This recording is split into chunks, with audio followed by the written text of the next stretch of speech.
So there's plenty to talk about in the race for the White House this morning. Joining us now is National Journal Congressional Reporter Lauren Fox. Welcome back. Good morning. Thank you for having me. So let's start off where Juliana left off, the super PAC maneuver. This is the first time it feels like in a long time that Donald Trump hasn't had the lead for consecutive weeks. Right. Do you think that's why he's doing all this? Well, I think Donald Trump is trying to reassert that he is the outsider candidate. What we're seeing is Ben Carson rising in some polls in Iowa. And I think what he's concerned about is he might be starting to lose that appeal that he had on the campaign trail. So what is the best way to disavow that is to say, well, I'm not going to take all of this extra campaign cash that all the other campaigns are. And so I think that's what Donald Trump is trying to do here.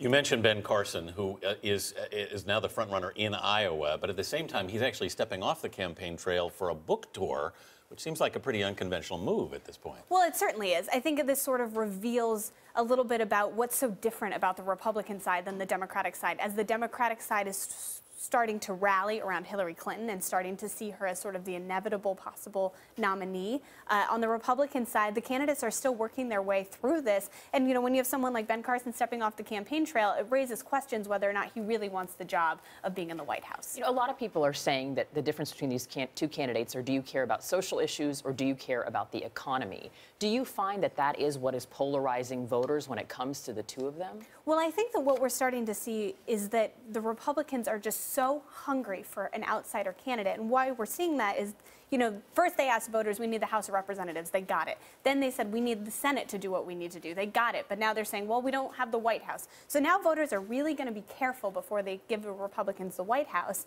as to who they're putting there. And I think that's why they're sort of attracted to the Donald Trumps and the Ben Carsons of the race. Meanwhile, Marco Rubio is starting to make a rise in the polls as well. Yeah, and as we reported, Jeb Bush is having to make significant spending cuts in his campaign. How much trouble is he in? Well, I think this is partly a precautionary measure. You know, one of the criticisms that Scott Walker got was that he didn't tighten his belt in the campaign soon enough. It sort of spun out of control, and then he had to drop out of the race. But I think that Jeb Bush has struggled to gain traction. The Bush name is difficult, especially in a campaign when, again, this is all about how connected you are to Washington. The perception is he's very connected. The perception being that other candidates are less so. But this was a candidate, just let me follow up on that. This was a candidate who going in was perceived almost as inevitable, partly because of all the money he'd raised, and now he's got troubles with money. So what does that say? I think it's starting to reveal that early fundraising is wonderful. It gets you off the ground, but you have to prove to donors that you're making progress, and I think that's part of the concern. What is your take after the 11 hours that we watched Hillary? I mean, she had to get a lozenge. She was so tired of answering questions.